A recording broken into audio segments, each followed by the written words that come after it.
Surcharge வந்து எப்பவுமே 50 லேக்ஸ்க்கு அபவ். ஓகேவா?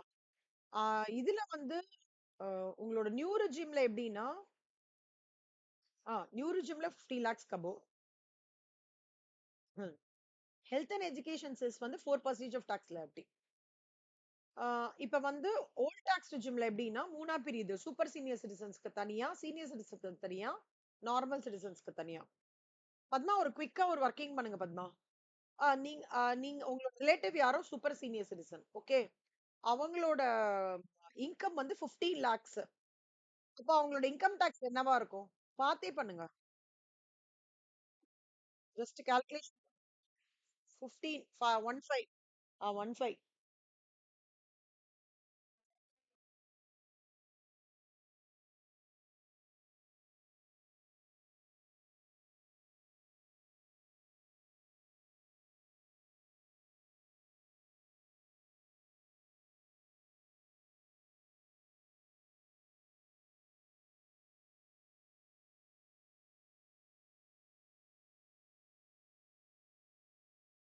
ஆ 15 லேக்ஸ் மைனஸ் 10 லேக்ஸ் வந்து 5 லேக்ஸ். 5 லேக்ஸ்ல 30% வந்து 5 லேக்ஸ்ல 30% 1,50,000. 1,50,000 பிளஸ் 1 லேக் 2,50,000 வரணும். கரெக்டா? ஓகே. இதுதான் பத்மா 7 மார்க்ஸ்ல கேட்பாங்க. Tax liability, compute the tax liability of a super senior citizens whose income is 15 lakhs அப்படின்னு கொடுப்பாங்க. இல்ல compute the tax liability of a senior citizen whose income is 25 lakhs அப்படின்னு கொடுப்பாங்க. அப்ப நீங்க அதுக்கு தகுந்த மாதிரி இந்த ஸ்லாப நல்லா பைஹார்ட் பண்ணிட்டீங்கன்னா 7 மார்க்ஸ் ஸ்கோர் பண்ணிடலாம். இவ்வளவுதான் ஒர்க்கிங்கே இவ்வளவுதான். ஓகேவா?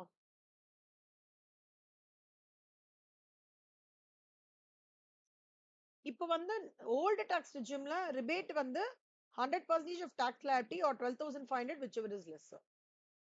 ஓகேவா? அதே மாதிரி சர்சார்ஜ் ஆன் டாக்ஸ் வந்து இப்ப total income does not exceed 50 லேக்ஸ்னு வச்சுக்கோங்களேன். ரேட் ஆஃப் சர்சார்ஜ் வந்து நில்லு. இது இது அதாவது ஓல்டுக்கும் சரி நியூக்கும் சரி இந்த 50 லேக்ஸ்ன்றது வரைக்கும் சர்சார்ஜ் கிடையாது. 50 லேக்ஸ்க்கு மேல தான் சர்சார்ஜ். அப்ப ஓல்டு ரிஜிம்க்கும் நியூ ரிஜிம்க்கும் இருக்கிற சர்சார்ஜ்ல என்ன டிஃபரன்ஸ்னா இங்க டோட்டல் எக்ஸீட் 2 க்ரோஸ் நியூல வந்து 2 க்ரோஸ் எக்ஸீட் ஆனாலே 25% அதோட டாக்ஸ் முடியுது. பட் இதுல வந்து 5 க்ரோஸ் எக்ஸீட் ஆனா 37%, 2 க்ரோஸ் டு 5 க்ரோஸ் 25%. ஓகேவா? இது நல்லா பை ஹார்ட் பண்ணிக்கோங்க. அப்புறம் வந்து always health and education cess வந்து 4% ஆஃப் டாக்ஸ் லயபிலிட்டி. நெக்ஸ்ட் வந்து limited liability partnership. So limited liability partnership மூணா செக்ரிகேட் பண்ணணும்னு அன்னைக்கே காமிச்சல. பார்ட்னர்ஷிப் பொறுத்த வரைக்கும் 30%.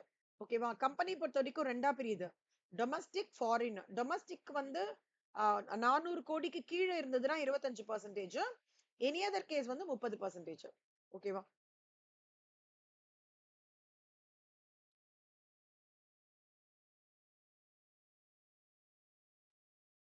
அப்புறம் வந்து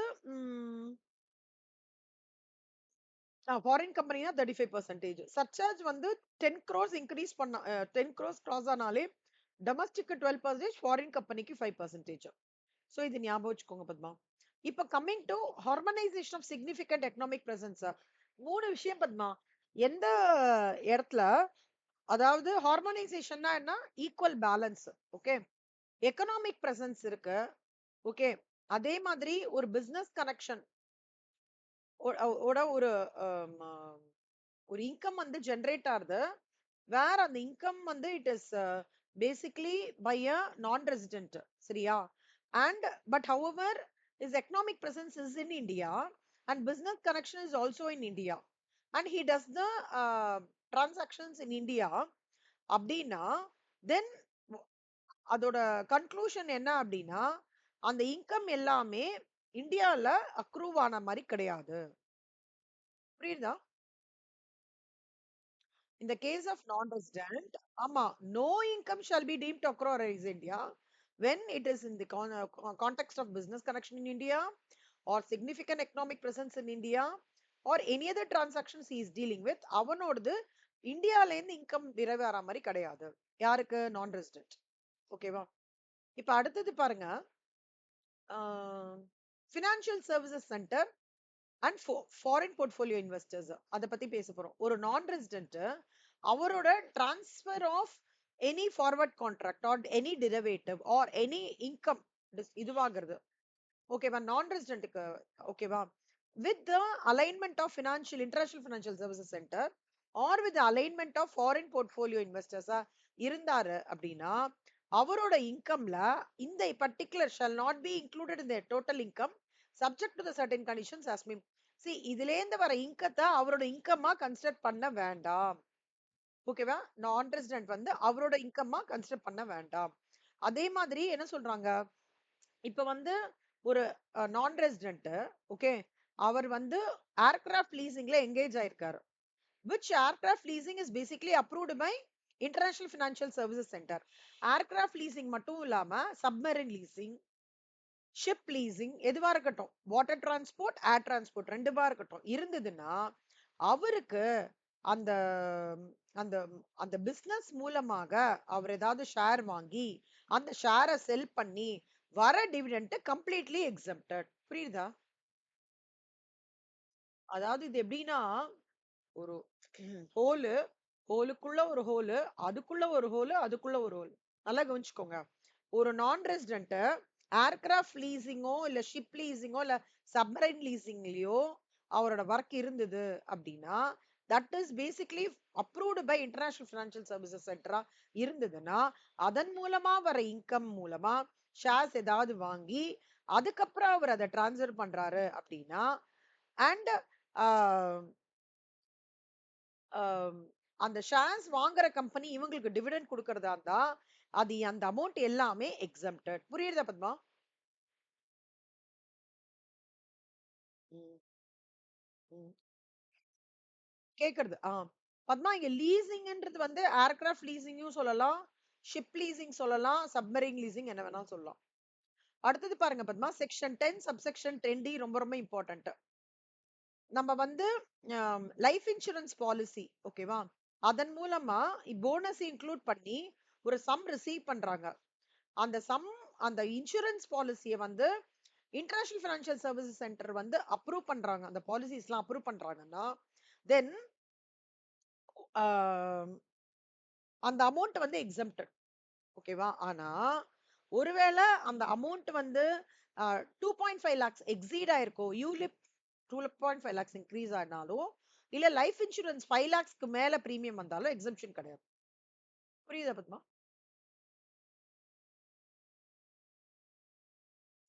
என்பிஎஸ் வாத்சல்யா ஸ்கீம். அதாவது இன்சூரன்ஸ் பாலிசி ரெண்டா இல்ல இல்ல இல்ல அப்படி கிடையாது, அப்படி கிடையாது, இல்ல இல்ல இல்ல அந்த அண்டர்ஸ்டாண்டிங் இல்ல. இன்சூரன்ஸ் பாலிசி யூலிப் 2.5 lakhsக்குள்ள வாங்குறாங்க யூலிப்புக்குன்னா எக்ஸம்ஷன். அதர் யூலிப்பை தவிர மத்த இன்சூரன்ஸ் பாலிசிக்கு 5 lakhsக்குள்ள நீங்க பிரீமியம் வாங்குறீங்க இன்க்ளூடிங் த போனஸ் மட்டும் தான் exemption. 2.5 lakhs for more than 2.5 lakhs for யூலிப்போ இல்ல 5 lakhs for அதர் லைஃப் இன்சூரன்ஸோ எக்ஸம்ஷன் கிடையாது. ஓகே, கிடையாது. Maximum limit 2.5 lakhs for ulip. Next NPS Vatsalya scheme. NPS Vatsalya ஸ்கீம்ல உங்க ஃப்ரெண்ட்ஸ் கிட்ட எல்லாம் சொன்னீங்களா பத்மா இதை பத்தி? தெரிஞ்சவங்களுக்குலாம்? Good good. ம். Very good. என்பிஎஸ் வாத்சல்யா ஸ்கீமோட இது என்னன்னா பிறந்த குழந்தையிலேருந்து 18, அதாவது நான் போட்டுட்டே இருக்கேன் அந்த குழந்தைக்கு, அந்த குழந்தை வந்து மைனர், ஓகேவா, நான் ஒரு அமௌண்ட் போட்டுட்டே இருக்கேன்.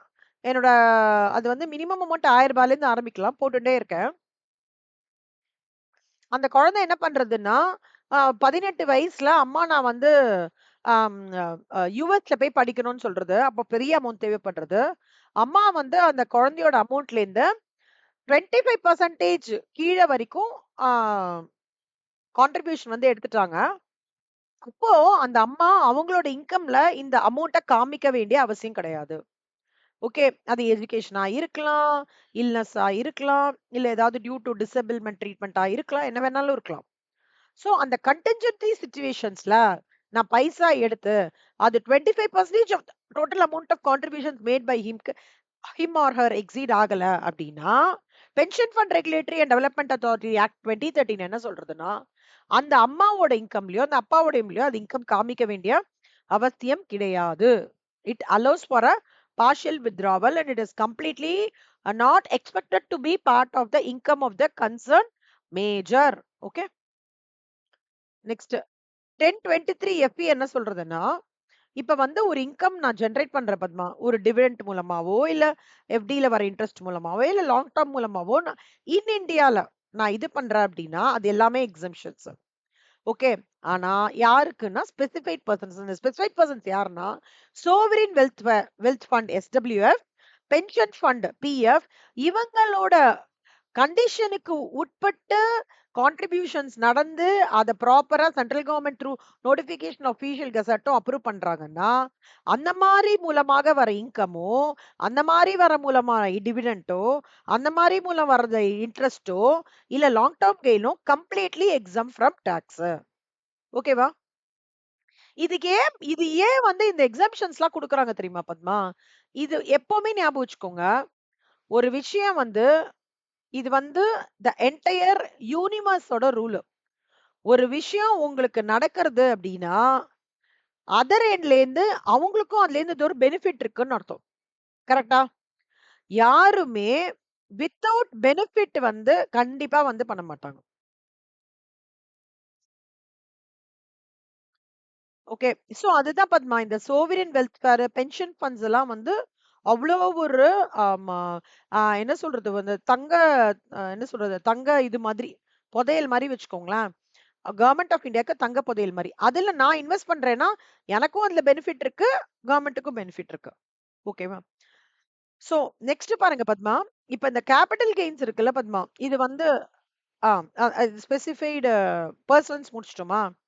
இதுல வந்து ஸ்பெசிஃபைட் எம்ப்ளாயி வந்து முன்னாடி 50,000 இருந்தது Padma. Who is a specified employee?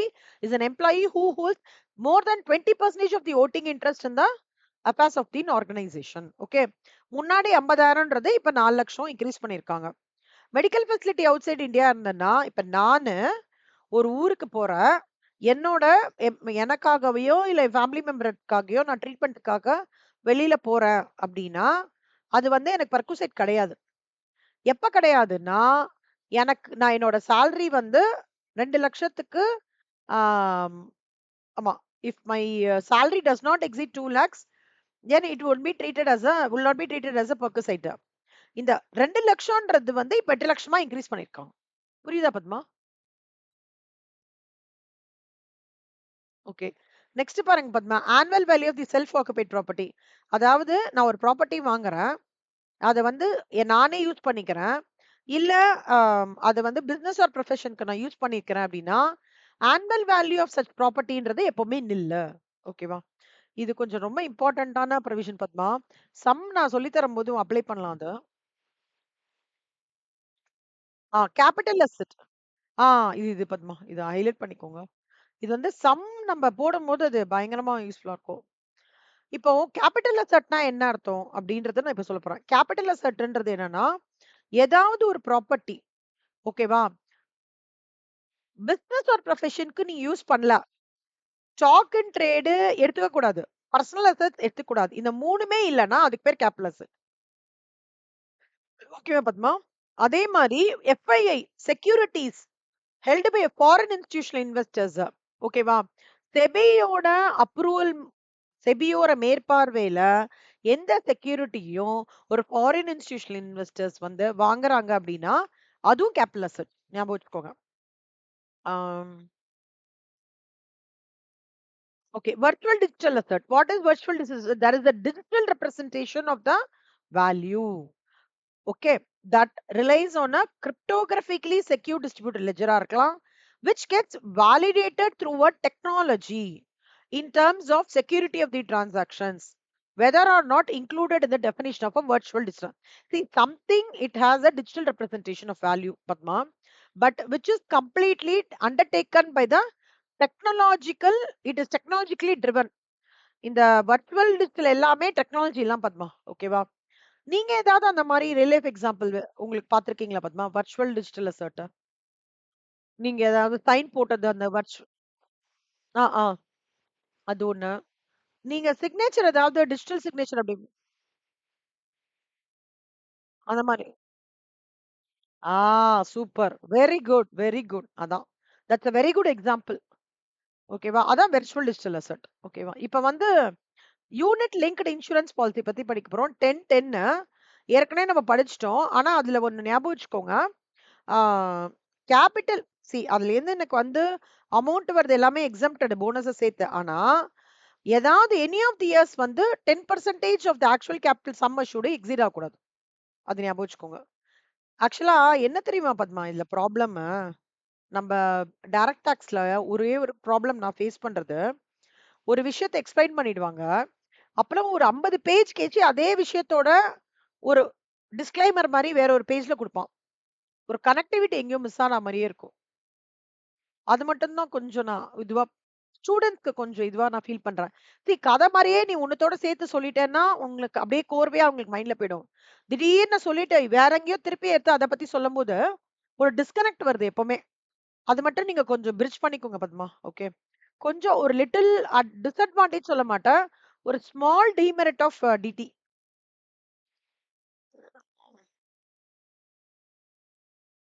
இப்ப பாருங்க பத்மா.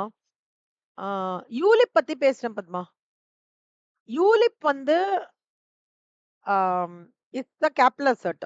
எப்போனா எக்ஸம்ப்ஷன் அப்ளை ஆகலன்னா unit capital asset Padma. Okay. அதுக்கு எக்ஸம்ப்ஷன்ஸ் எதுவுமே அப்ளை பண்ண முடியல அப்படின்னா ulip becomes a capital asset. அதே மாதிரி நான் வந்து யூலிப் வாங்கிட்டேன். யூலிப்லேருந்து எனக்கு பைசா வருதுன்னு வச்சுக்கோங்க பத்மா.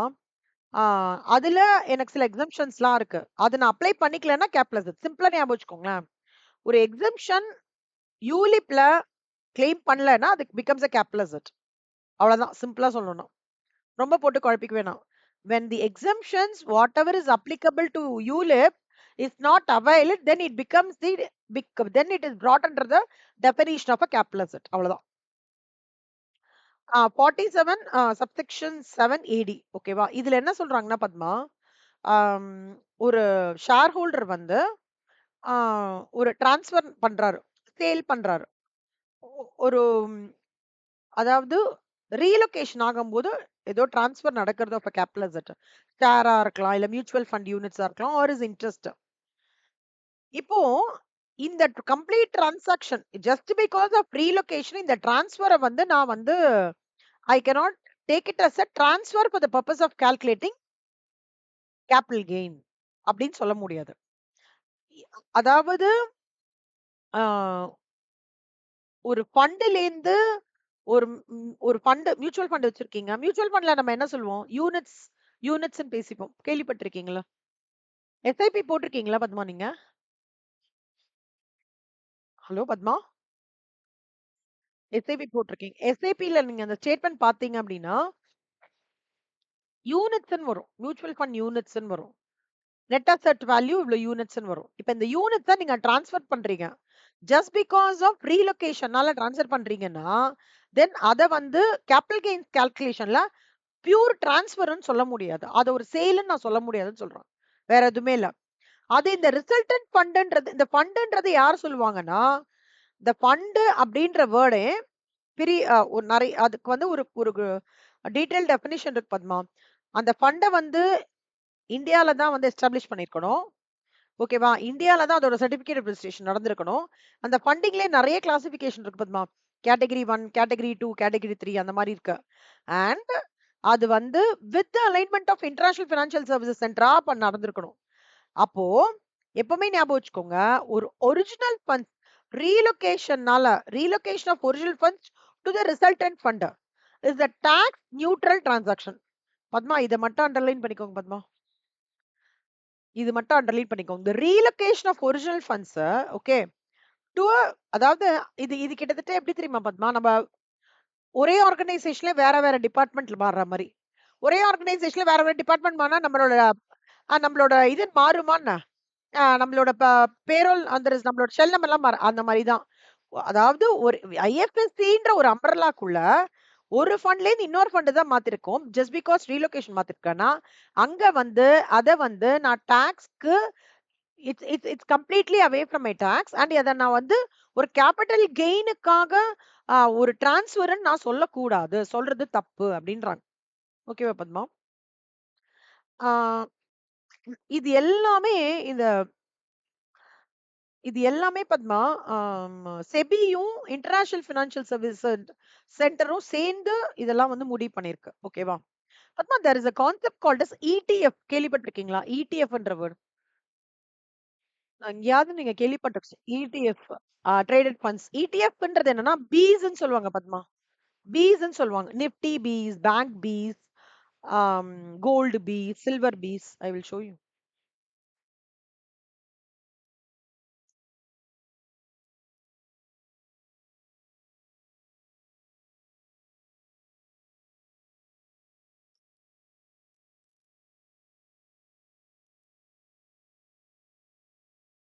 இதான் பத்மா. இப்ப நிப்பான் இந்தியன் ETF கோல்டு பீஸ்னா என்ன அர்த்தம்னா, இங்க இந்த கோல்டு பீஸ் பாத்தீங்கன்னு வச்சுக்கோங்களேன், உங்களுக்கு ஹார்ட்லி ₹300 என்னமோ தான் பத்மா. நீங்க போய் கோல்டுல போய் பயங்கரமா கஷ்டப்பட்டு 129 தான். Okay, it is equivalent to இப்போ இது என்ன அர்த்தம்னா ₹1,29,400 நம்மளோட ஒரு அது என்னது 8 கிராம் இது ₹129.41 இடிஎஃப்ல சொல்றாங்க. இது என்னன்னா ஒரு மிடில் கிளாஸ் மேனுக்கு அவ்வளவு வாங்க முடியாது. இப்ப நான் என்ன பண்ணலாம், நான் கோல்ட் பீஸ் வாங்குவேன். ₹129.41 எனக்கு வந்து இது அஃபோர்டபிள் இல்ல. இதோட ட்ரெண்ட் பாருங்க. Just I will show you. இதெல்லாம் யூ ஷுட் நோட் பத்மா.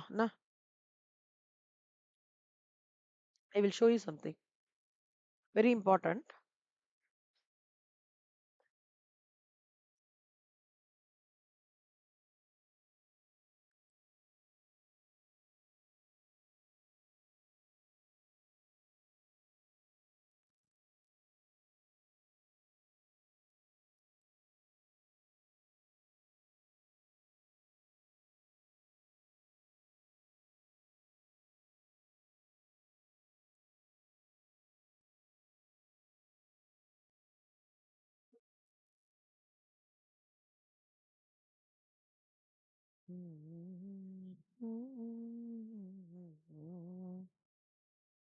ரெண்டாயிரத்தி ஏழுல ₹8,800 இருந்தது பத்மா கோல்டு. 8.89ன்றது 8,800.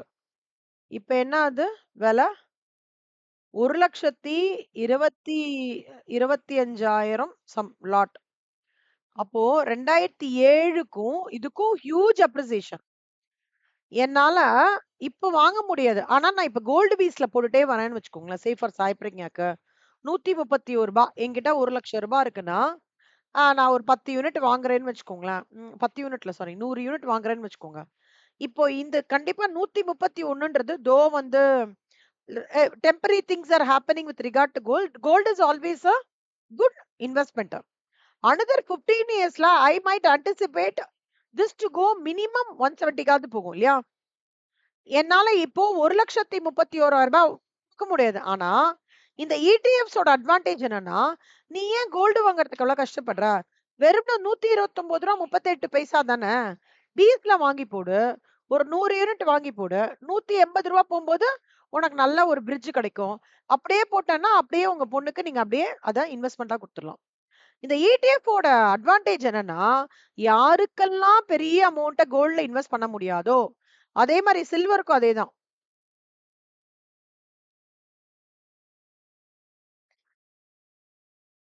இப்ப யாருக்கெல்லாம் இது பண்ண முடியாதோ ஆமா. சில்வர் ETF பண்ணலாம்.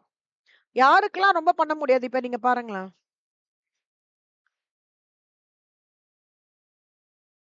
இனிஷியலா சில்வர் எவ்வளோ ₹59 இருந்தது. அப்புறம் ஒரு ஹைக் போனோம். ₹286. இப்ப கண்டிப்பா மேல தான் போவோம். கீழ டிட்டோரியேட் ஆக மாட்டோம்.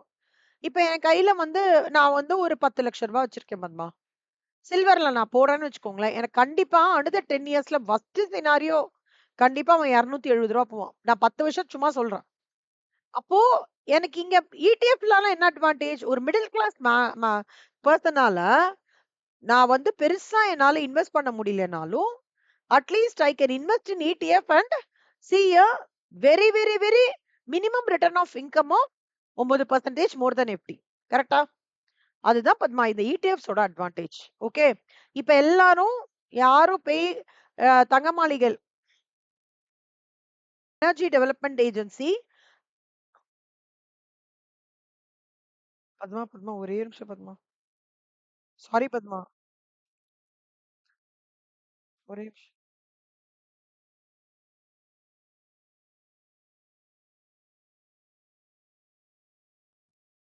Hello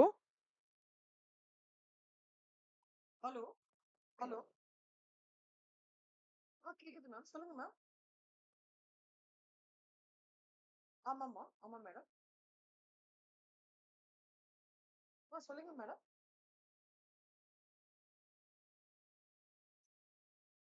okay okay.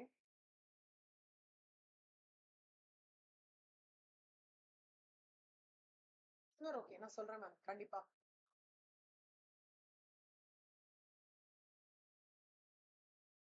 Okay okay.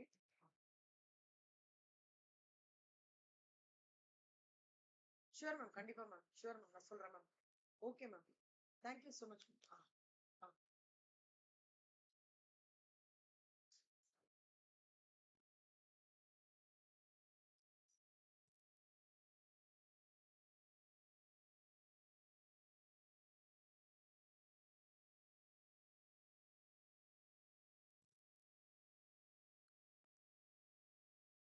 Sorry Padma.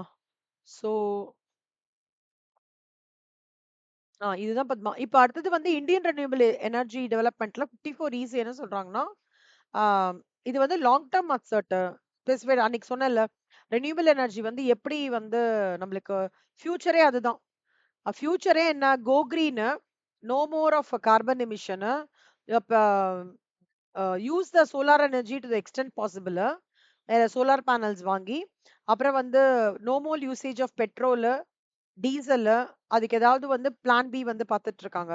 So நம்மளோட நேச்சரா இருக்கிற விஷயத்துல இருந்தே எப்படி ரெனியூவல் பண்ண போறது தான் வந்து, அதனால it is considers a long term specified asset.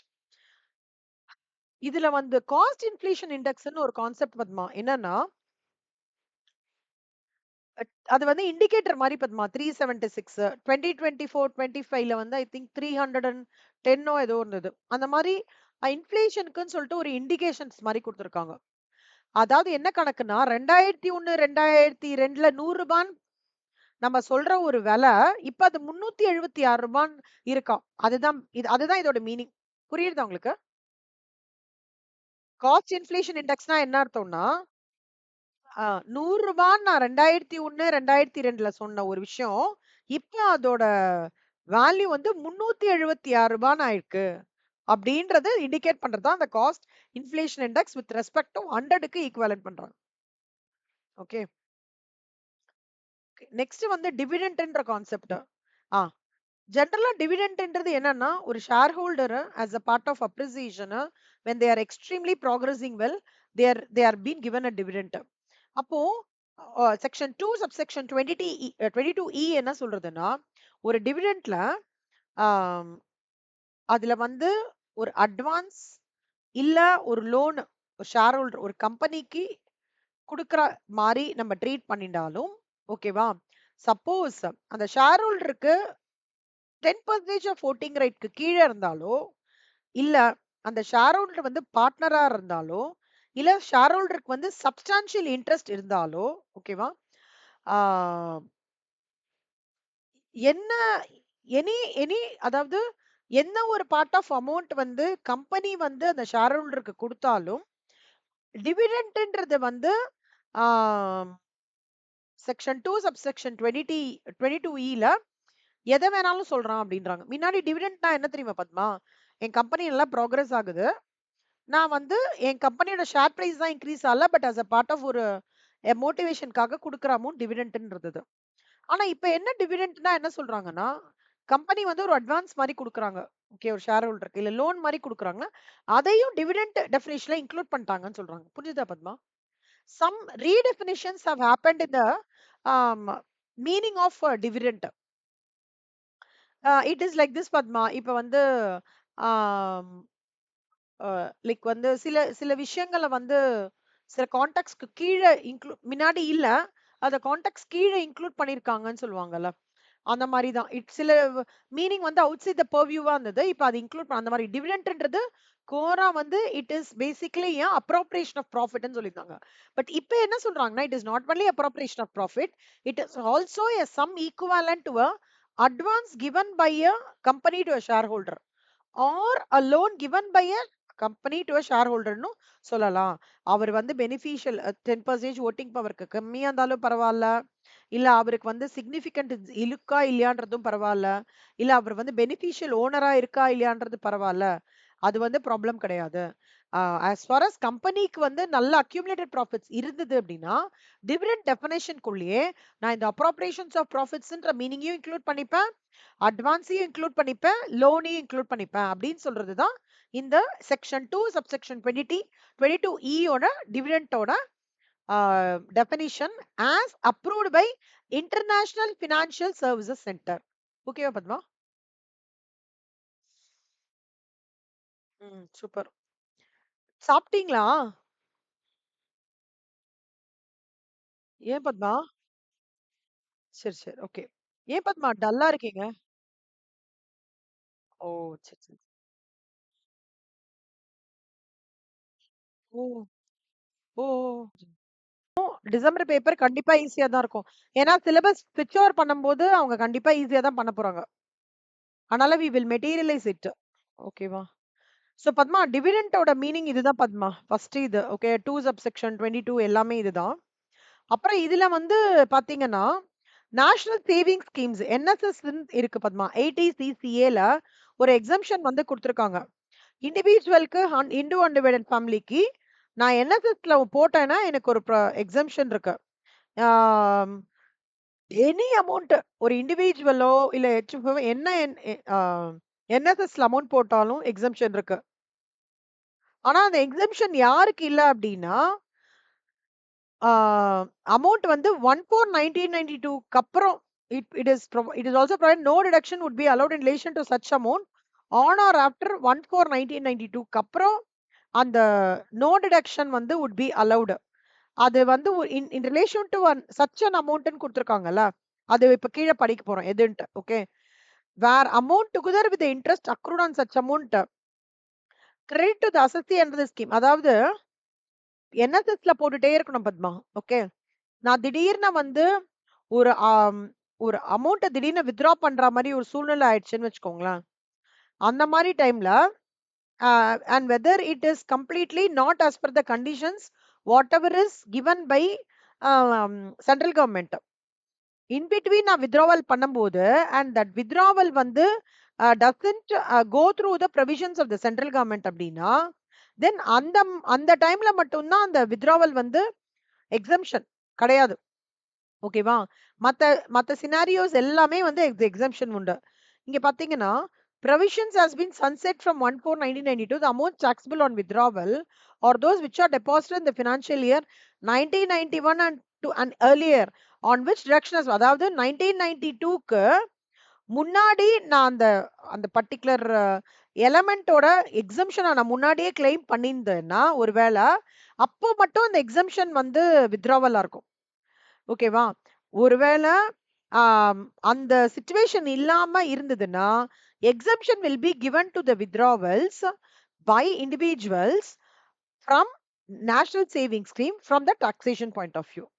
Circular வந்து 532 என்ன சொல்றதுன்னா, withdrawal வந்து on closure of account due to death of the depositor was not chargeable to tax in the hands of the legal heirs. See, ஒருவேளை வந்து இப்ப நான் ஒரு எக்ஸ்பர்சன் போட்டுட்டே இருக்காங்க, திடீர்னு அந்த எக்ஸ்பர்சன் இறந்து போயிட்டாங்கன்னு வச்சுக்கோங்களேன், அந்த அமௌண்ட் வித்ரா பண்றாங்களா, அப்ப அது டாக்ஸ் கிடையாது பத்மா. புரியுதா? எக்ஸம்ஷன் அது. ஓகேவா? சோ அதுதான். அப்புறம் அதே மாதிரி 80CCA என்ன சொல்றது அப்படின்னா,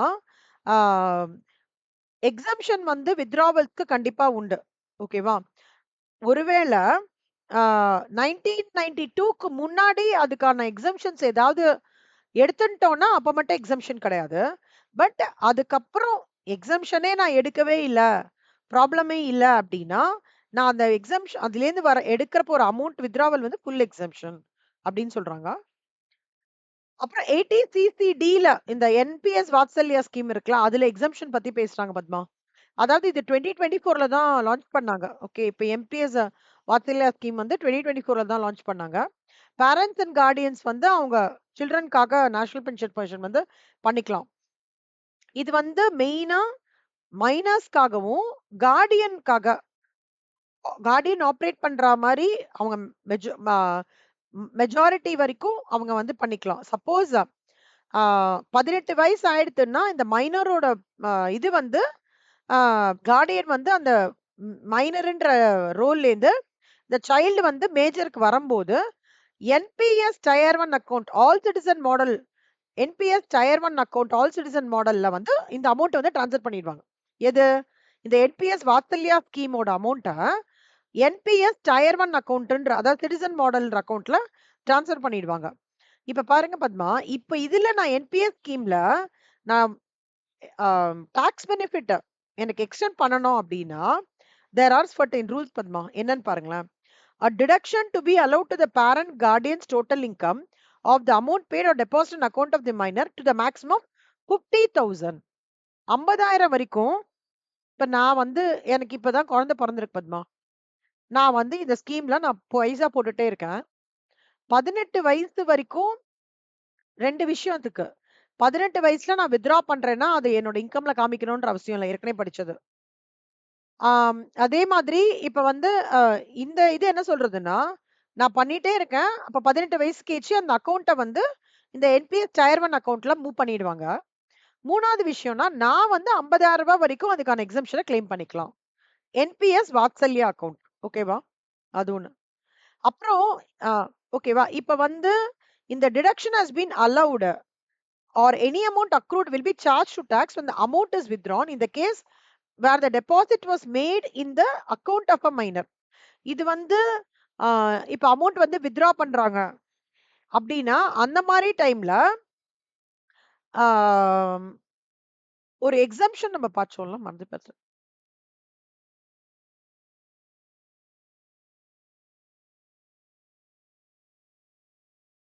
ஆனா ஆமா டாக்ஸ் கிடையாது. ஒரு நிமிஷம்.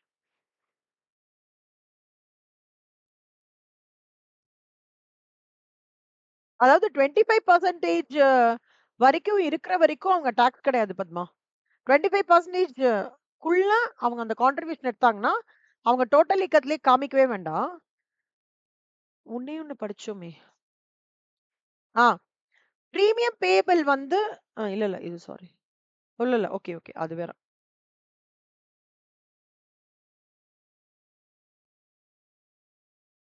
ஆ amount on which amount on which reduction has been allowed and received on the closure due to the death of shall not be deemed ஒருவேள திடீர்னு அந்த மைனரே இறந்து போயிட்டாங்கன்னு வச்சுக்கோங்க பத்மா. அப்பவும் அவங்க வந்து அந்த இத வந்து இன்கம்மா காமிக்க வேண்டிய அவசியமே கிடையாது. டிடக்ஷனா எடுத்துக்கலாம். ஆனா, அத இன்கம் ஆஃப் த பேரன்ட்டோ, கார்டியனோ காமிக்க வேண்டிய அவசியமே கிடையாது. இப்போ NPS Vatsalya scheme allows for partial withdrawal from the minor's account due to அதே ரிப்பீட் தான் பத்மா. கன்டின்ஜென்சிஸ் அண்ட் இன்சர்ட்டட் அதே தான் டஸ் நாட் எக்ஸிட் அதே ரிப்பீட் பண்ணியிருக்காங்க. பத்மா இப்ப ஸ்டார்ட் அப்ஸ் வந்து நெறைய வந்துட்டு இருக்கு பத்மா. ம். ஸ்டார்ட் அப்ஸ் வந்து நெறைய வந்துட்டு இருக்கு. இந்த ஸ்டார்ட் அப்ஸ்னால என்ன ஆகுதுன்னா, டைம் லைன் எக்ஸ்டெண்ட் பண்ணி டாக்ஸ் பெனிஃபிட்ஸ் தான் டூ ஸ்டார்ட் அப்ஸ் வந்து பண்றாங்க. அதாவது தி எக்ஸிஸ்டிங் என்ன பண்றாங்கன்னா, இப்ப வந்து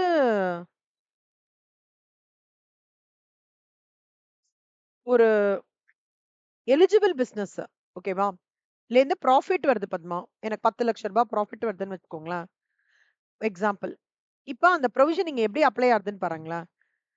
It provides for a deduction of an amount equivalent to 100% of the profits and gains derived from an eligible business by a eligible startup for 3 consecutive assessment years out of 10 years beginning from the year of incorporation at the option of the assessee subject to condition.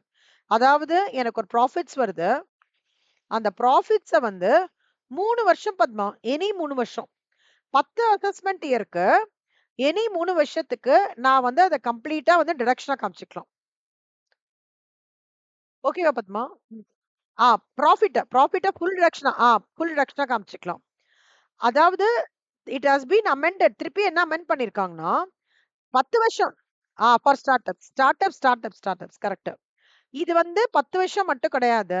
இன்னும் வந்து ஒரு 5 வருஷம் கூட extend பண்ணிக்கலாம். So இந்த benefit எல்லாமே யாருக்கெல்லாம் will be available to eligible start ups 2030க்கு முன்னாடி ஆரம்பிக்கிறாங்களா? 2030க்கு முன்னாடி ஸ்டார்ட் பண்ற ஸ்டார்ட் அப்ஸால மட்டும்தான் அவங்களோட 10 வருஷம் அசஸ்மெண்ட் இயர்ல எனி 3 வருஷத்தோடத வந்து அவைல் பண்ணிக்கலாம்ன்றது முக்கியமா பத்மா இது இம்பார்ட்டன்ட் நோட் பண்ணிக்கோங்க பத்மா. 80 ஐஏஎஸ்சி இம்பார்ட்டன்ட் போட்டுக்கோங்க. ஐஏசி ரொம்ப இம்பார்ட்டன்ட். ஸ்டார்ட் அப்னு போட்டுக்கோங்க. ஓகேவா? சூப்பர். நெக்ஸ்ட் பாருங்க Padma. Section 139(8)A updated returns. Padma இது வந்து ரொம்ப ஜாலியா இருக்கும் பத்மா. இனிமேல இருந்து நம்ம வந்து ரிட்டர்ன்ஸ் பத்தி பார்க்க போறோம். ரிட்டர்ன்ஸ் எப்படி தெரியுமா பத்மா? ரிலவென்ட் அசஸ்மெண்ட் இயர் அதாவது 31st March 2027ல இருந்து can be filed up to எனக்கு ரிட்டர்ன் அப்டேட் பண்ணணும்னு வச்சுக்கோங்களேன். ஏதோ சேஞ்சஸ் இருக்குன்னா I can file it up to 24 months from the end of the relevant assessment year.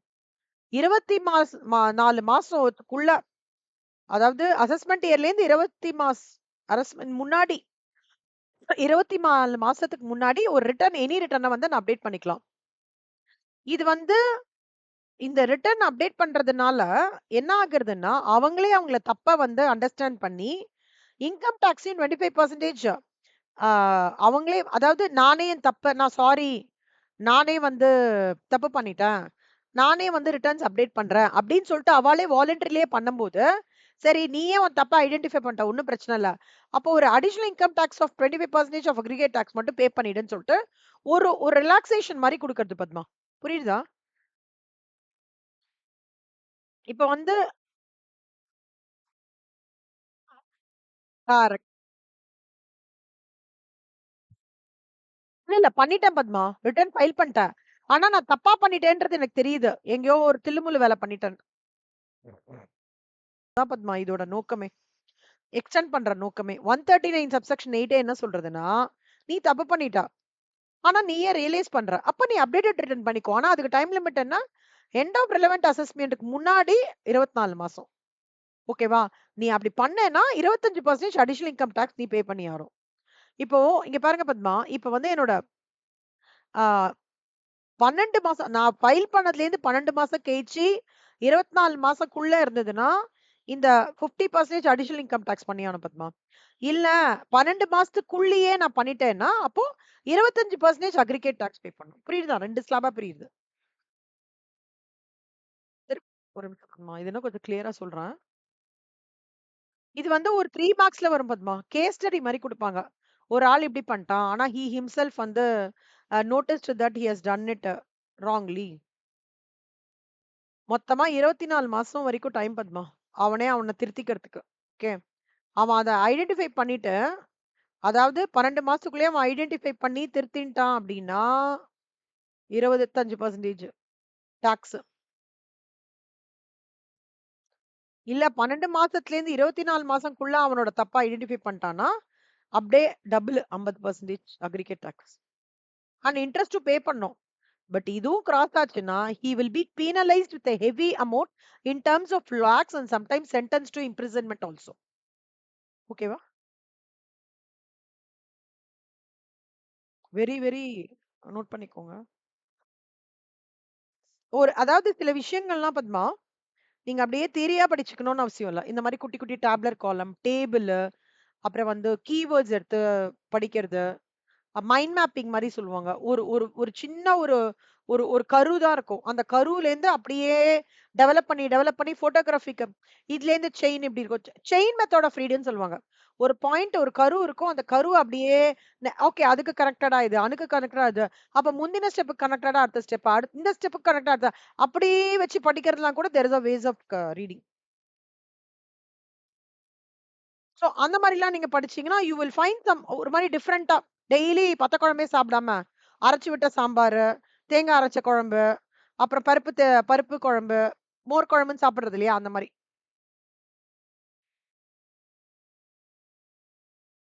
So different ways of reading adapt பண்ணிக்கோங்க. Especially டாக்ஸ பொறுத்தவரைக்கும் சொல்றேன். ஆ இதுதான் பத்மா இதோடது. ஆ 24 months to 36 months 60% Padma increase ஆகிறது. 36 ஆனா இது இன்க்ரீஸ் ஆகிறது பத்மா. ஆனா இந்த ஸ்டேஜ் ரொம்ப கஷ்டமா இருக்கும். ஐயோ ஒழுங்கா பண்ணிருக்கலாமேன்னு தோணும். ஓகேவா? 36 months to 48 months 70%. அப்படியே ஃபர்ஸ்ட் 12 months வரைக்கும் 25%. அப்புறம் 12 months 24 months 50%. 24 months to 36 months 60%. 36 monthsல இருந்து 48% 70%. ஓகேவா Padma? See, no updated return shall be furnished by any person where any notice to show cause notice கொடுத்துருவாங்க பத்மா. 36 மாசம் வரைக்கும் பார்ப்பாங்க. நான் சொன்னேன்ல 36 மாசம் வரைக்கும் தான் மெயினா. அதுக்கப்புறம் தான் 60% பார்ப்பாங்க. அதுக்கப்புறம் ஷோகாஸ் நோட்டீஸ் கொடுத்துருவாங்க. ஷோகாஸ் நோட்டீஸ் கொடுத்துட்டாங்கன்னா இட் வில் அஃபெக்ட் தேர் எல்லாமே எல்லாமே பிராண்டு குட்வில் எல்லாமே அஃபெக்ட் ஆகும். சப்சிக்வெண்ட்லி ஷோகாஸ் நோட்டீஸ் கொடுத்ததுக்கு அப்புறம் 140 சப்செக்ஷன் 3ல வந்து அவங்க வந்து ஒரு ஆர்டர் வந்து பாஸ் பண்ணிடுவாங்க. இந்த மாதிரி இந்த கம்பெனி இது பண்ணல அப்படின்னு சொல்லிட்டு இன்வெஸ்டர்ஸ்க்கெல்லாம் தெரியப்படுத்துவாங்க. இப்ப இந்த ரிட்டர்ன் தெரியப்படுத்தினால இன்வெஸ்டர்ஸ் என்ன பண்ணுவாங்க சொல்லுங்க பார்க்கலாம். என்ன ஆகும் சொல்லுங்க அல்டிமேட்டா?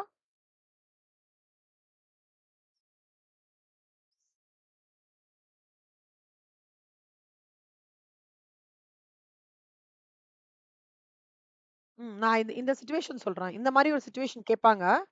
லெட்ஸ் சே ஒரு கம்பெனி 36 மந்த்ஸ் வரைக்கும் பே பண்ணல பத்மா. ஷோகாஸ் நோட்டீஸ் வந்துடுச்சு. ஷோகாஸ் நோட்டீஸ் வந்தாலே வெப்சைட்ல போட்டுருவான் இந்த கம்பெனிக்கு ஷோகாஸ் நோட்டீஸ் பண்ணிக்கோ. ஷேர் ஹோல்டர்ஸ் இதெல்லாம் உங்களோட இமீடியட் இதுக்குன்னு ஷோகாஸ் நோட்டீஸும் போட்டு ஆர்டர் 140 சப்செக்ஷன் A3ல போட்டாங்கன்னு வச்சுக்கோங்க. இன்வெஸ்டர்ஸ் உஷாராயி ஷேரை செல் பண்ண ஆரம்பிச்சிருவான். போதும் இவ்ளோ தூரமும் பே பண்ணவே இல்லை. யோசிச்சு பாருங்க. 36 மாசம் வரைக்கும் அவங்க ரிட்டர்ன் ப்ராப்பரா இது பண்ணாம இருக்கிற ஒரு கம்பெனியால எப்படி கன்சிஸ்டன்சி நம்பர்ஸும் எப்படி ஒரு டிரான்ஸ்பரன்சி இன்டெகிரிட்டியும் எடுத்துட்டு வர முடியும்? வர முடியாது இல்லையா? அதுதான் அங்க நெகட்டிவ் மார்க். ஸ்லோவா எல்லாரும் வெளில வர ஆரம்பிச்சிருவாங்க. சோ இந்த ரிட்டர்ன் ஃபைலிங்ன்றது அவ்வளோ இம்பார்ட்டன்ட் பத்மா. அதனால தான் சொல்றாங்க. ஈவன் ஃபார் எது இருந்தாலும் நீங்க அட்லீஸ்ட் நில் ரிட்டர்னாவது பண்ணிடுங்க அப்படின்னு சொல்ற ரீசன் வந்து இதனாலதான். ஏன்னா வந்து இது எப்படி நம்ம ஒரு லேடிக்கு எப்படி தாலியோ அந்த மாதிரி ஒரு ஆர்கனைசேஷன்ஸ்க்கு ரிட்டர்ன் ஃபைலிங்ன்றது தாலி மாதிரி. இப்ப தாலி இல்லன்னு வச்சுக்கோங்களேன். அந்த ரிட்டர்ன் ஃபைலிங்லாம் நடக்கலன்னா அடுத்த ஸ்டெப் ஆஃப் அவங்களோட எக்ஸ்பான்ஷனுக்காகவோ டைவர்சிஃபிகேஷனுக்காகவோ இல்ல எந்த இம்ப்ரூவ்மெண்ட் ஐடியாவும் அவங்களால பண்ணவே முடியாது. ஏன்னா இது ஒரு செக் பாயிண்டா இருந்துட்டே இருக்கும். அந்த மாதிரி. ஓகே. சோ நெக்ஸ்ட் வந்து பத்மா இது வந்து நீங்க கம்ப்ளீட்லி இது ஒரு உங்களோட உங்களோட ரொம்ப பைஹார்ட்டிங் ஸ்கில் வச்சு எப்படியாவது இது த்ரெஷோல்ட் லிமிட் பைஹார்ட் பண்ணிருக்கணும். இது எப்படின்னா அசசிங் ஆஃபீஸர் வந்து ஒரு இன்கன்சிஸ்டன்சி சிலதெல்லாம் அட்ஜஸ்ட்மெண்ட் பண்ணிப்பாங்க. in relation to the information in the return of any proceeding as may be prescribed. இப்ப இன்ட்ரெஸ்ட் ஆன் செக்யூரிட்டிஸ் இல்ல ஏதாவது ப்ராப்ளம் இருக்குன்னு வச்சுக்கோங்களேன். செக்ஷன் 193 ரிவைஸ்டு த்ரெஷோல்ட் வந்து 10,000 ரூபாய் வரைக்கும் நீங்க இது பண்ணணும். டிவிடெண்ட் டு அன் இண்டிவிஜுவல்ல வந்து டிடிஎஸ் அதாவது tax deducted source threshold Padma. இது என்ன கான்டெக்ஸ்ட்னு சொல்லிடுறேன்.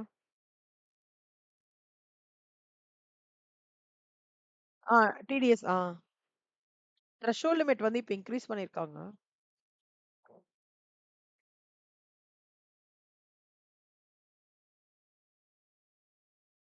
அதாவது டாக்ஸ் கம்ப்ளைண்ட்ஸ் பர்டன்ஸ் வந்து கம்மி பண்றதுக்காக இந்த 3 த்ரெஷோல்ட்லாம் எடுத்துட்டு வந்திருக்காங்க பத்மா. ஓகேவா?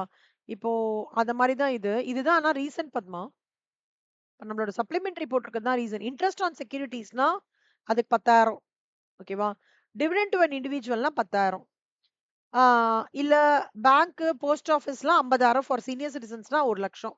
லாட்டரிக்கு 10,000 for each single transactions. Horse ரேசஸ்க்கு வந்து 10,000. இன்சூரன்ஸ் கமிஷனுக்கு 20,000. கமிஷன் ஆன் லாட்டரி டிக்கெட் இதுல ஏதாவது ஒண்ணு வரும் பத்மா. டிடிஎஸ் த்ரெஷோல்ட் லிமிட் என்ன அப்படின்றதுக்கு இது ஏதாவது ஒண்ணு கேட்பான். இது மட்டும் பைஹார்ட் பண்ணிக்கோங்க பத்மா. ஓகேவா? இந்த வில்லிங் ஃப்ரம் லாட்டரி லாட்டரின்றது நம்பல்ஸ்ல இல்ல பத்மா. இது மோஸ்ட்லி கேரளா தான். ஹார்ஸ் ரேஸ் ஹார்ஸ் ரேஸ் வந்து நமக்கு வருது. மத்ததெல்லாம் நமக்கு வருது பத்மா. கமிஷன் ஆன் லாட்டரி டிக்கெட்டும் நம்மளுக்கு கிடையாது. ஓகேவா? அப்புறம் rent 50,000 per month on part. Professional fee and royalty or non compete fee. Mutual ஃபண்டோட வந்து 10,000. காம்பன்சேஷன் என்ஹான்ஸ் காம்பன்சேஷன் வந்து 5,00,000. டிடிஎஸ் இன்சூரன்ஸ் கமிஷனுக்கு வந்து டிடிஎஸ் வந்து 2% ரிவைஸ் பண்ணிட்டாங்க.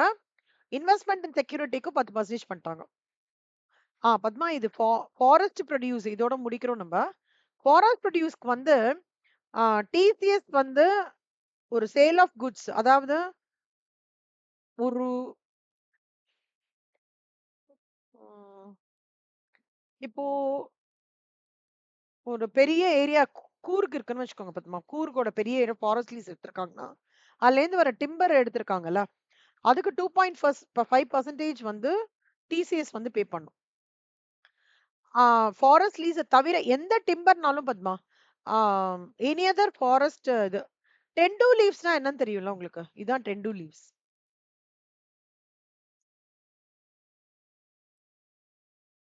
டக்குன்னு ஞாபகம் வர மாட்டேங்குது. அந்த இது பத்மா, அது பீடிக்காக சுருட்டு மாரி சொல்லுவாங்கல்ல, டென்டு லீவ்ஸ். சுருட்டு கேள்விப்பட்டிருக்கீங்களா? பீடி சுருட்டுவதற்கு. அது இயற்கை. ஆ, ஆ. Correct, correct, correct. Tendu leaves அதான். இதான் பத்மா, அது டென்டு லீவ்ஸ் இப்படிதான் இருக்கும். இதோ இதான். அ இது வந்து இது வெத்தல. இதுதான் டென்டு லீவ்ஸ். இது வந்து பீடி சுத்தி இது பண்ணுவாங்க அதுல. அது ஒன் ஆஃப் த, அதாவது இது ஒரு மாரி ஒரு ஃபீல் கிடைக்கும்னு வச்சுக்கோங்களேன். இது இந்த leaves anything connected with nature Padma. Okay. Anything connected with nature.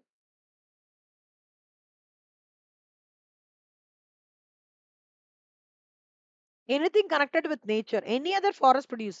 C இது அ முந்திரி பழம். ஓகேவா பத்மா? முந்திரி பழம். அப்புறம் வந்து மிளகு அப்படியே மிளகுட்டு கூறுக்கு மிளகு ட்ரீலேருந்து எடுக்கிறது. அப்புறம் வந்து டீ இலை அந்த மாரி எல்லாமே எனி அதர் ஃபாரஸ்ட் ப்ரொடியூஸ் எல்லாமே வந்து it is subject to the TCS of 2.5%. Forest produce அப்படின்றதுக்கு பெருசா definition. Collected at source. Collected at source. Collected at source. ஆ இங்க பாருங்க பத்மா. இதான் டிசிஎஸ். அதாவது இது என்ன தெரியுமா பத்மா? டிசிஎஸ்னா என்னன்னு சொல்லிடுறேன். At source. அப்படின்னா என்ன அர்த்தம்னா, ஆ இப்ப நான் வாங்கும்போதே செல்லார் என்ன பண்ணுவான்னா, பையர் கிட்ட வாங்கும்போதே வந்து ஒரு ஸ்பெசிபிக் பெர்சன்டேஜ் ஆஃப் டாக்ஸ் வந்து கலெக்ட் பண்ணிருவான். வாங்கிட்டு அதுக்கப்புறம் வந்து ஆ பையர் கிட்ட இருந்து வாங்கினது அதுக்கப்புறம் வந்து கவர்மெண்ட்டுக்கு குடுப்பான். புரியுதா பத்மா? அதான் வந்து tax collected at source. Is a mechanism where the seller collects a specific percentage of tax directly from the buyer at the time of transaction, and then he will return this collected tax to the government on the buyer's behalf. Buyer pay பண்ண வேண்டியது இல்லாம seller pier கிட்ட இருந்து வாங்கி அந்த amount of tax அவனே கவர்மெண்ட்டுக்கு பே பண்றதுதான் டாக்ஸ் கலெக்டட் அட் சோர்ஸ். ஓகேவா பத்மா? எக்ஸாம்பிள் சொல்றேன் பாருங்களேன். ஜெனரலா இது எங்க தெரியுமா நடக்கும் பத்மா? ஆ லக்ஸுரி பொட்டன்ஷியலி அன்ஆர்கனைஸ்டு லக்ஸுரி டிரான்சாக்ஷன்ஸ்லாம் இருக்குல்ல பத்மா. ஆம், அதாவது வந்து ஃபர்ஸ்ட் வந்து இந்த மாதிரி ஸ்கிராப், டிம்பர், டென்டு லீவ்ஸ் அதுலலாம். அப்புறம் மோட்டார் வெஹிக்கிள், இப்ப பிஎன்டபிள்யூ அந்த மாதிரி மோட்டார் வெஹிக்கிள்ஸ், பெரிய பெரிய ஷோரூம்ஸ்ல நம்ம வாங்குறோம்ல, அந்த அந்த மாதிரி இதுலலாம் TCS they will it will trigger TCS. ஓகேவா?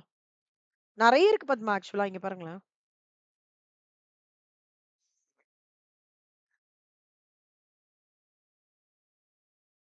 A buys a luxury car 15 lakhs from a dealer. At 1% TCS raise applies to motor vehicles over 10 lakhs.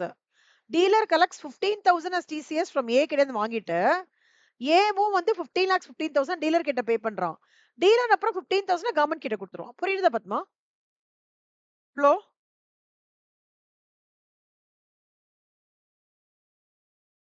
கேக்குறது சொல்லுங்க பத்மா. ஆ ஆ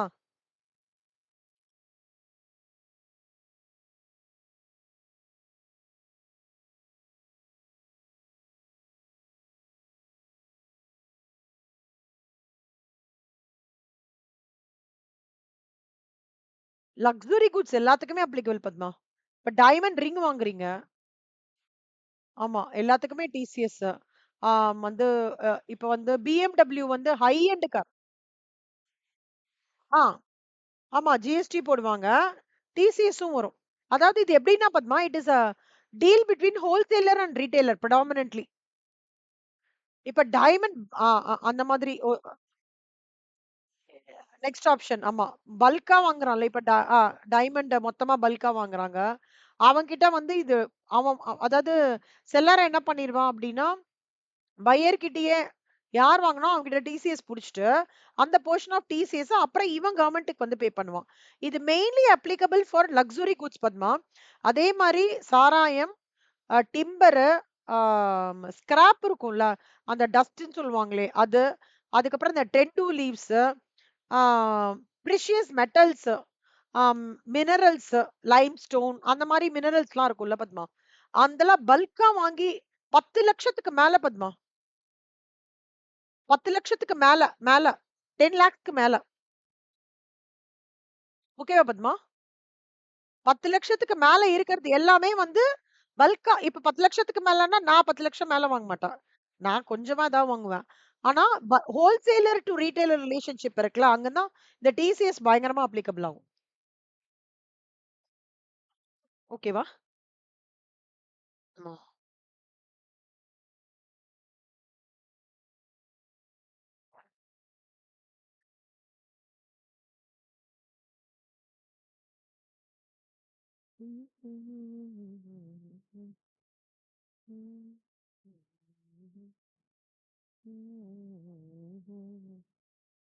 பத்மா, நான் சொல்ல மறந்துட்டேன் உங்ககிட்ட.